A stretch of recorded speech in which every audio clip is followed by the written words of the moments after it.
ये शख्स भारत का भगोड़ा और मोस्ट वांटेड आतंकी है, लेकिन अमेरिका इसे अपना नागरिक मानता है और उसका इल्जाम है एक भारतीय निखिल गुप्ता ने एक खुफिया अधिकारी के साथ मिलकर उसकी हत्या की साजिश रची है।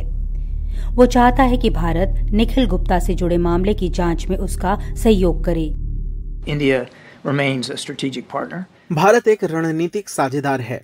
हम इस रणनीतिक साझेदारी को और गहरा कर रहे हैं। वो प्रशांत के क्वाड का सदस्य है। हम कई मामलों पर उनके साथ मिलकर काम कर रहे हैं और हम चाहते हैं कि ये इसी प्रकार जारी रहे। इसी के साथ हम आरोपों की गंभीरता को भी निश्चित रूप से समझते हैं। अगले हफ्ते जब FBI डायरेक्टर क्रिस्टोफर रे भारत में होंगे तो ये मसला भी उठेगा। जानकारी के मुताबिक FBI निदेशक भारत दौरे पर राष्ट्रीय जांच एजेंसी के प्रमुख दिनकर गुप्ता से मुलाकात करेंगे। इसके अलावा नेशनल सिक्योरिटी एडवाइजर, विदेश मंत्री, खुफिया एजेंसियों और गृह मंत्रालय के वरिष्ठ अधिकारियों से मुलाकात कर सकते हैं। माना जा रहा है कि केस और साक्ष्यों को FBI निदेशक भारत से साझा करेंगे और भारत भी अपनी तरफ से जवाब देगा।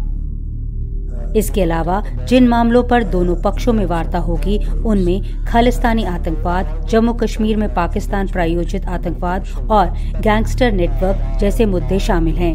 वैसे विदेश मंत्री जयशंकर ने राज्यसभा में साफ किया कि इस तरह के आरोपों को भारत गंभीरता से लेता है। जहां तक अमेरिका का सवाल है, सुरक्षा सहयोग के तहत अमेरिका की ओर से हमें कुछ इनपुट दिए गए थे।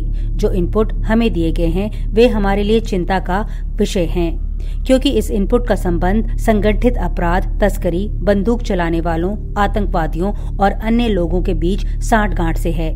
उसका असर हमारी अपनी राष्ट्रीय सुरक्षा पर भी पड़ता है। इसलिए इस मसले की जांच कराने का निर्णय लिया गया है और जांच समिति का गठन किया गया है।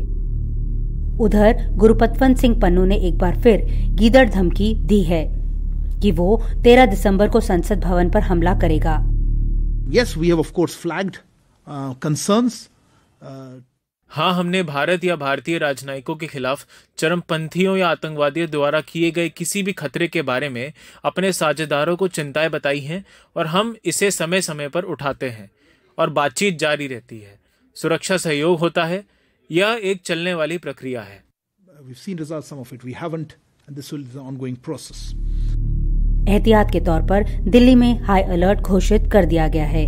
नई दिल्ली से नीता शर्मा, NDTV इंडिया के लिए।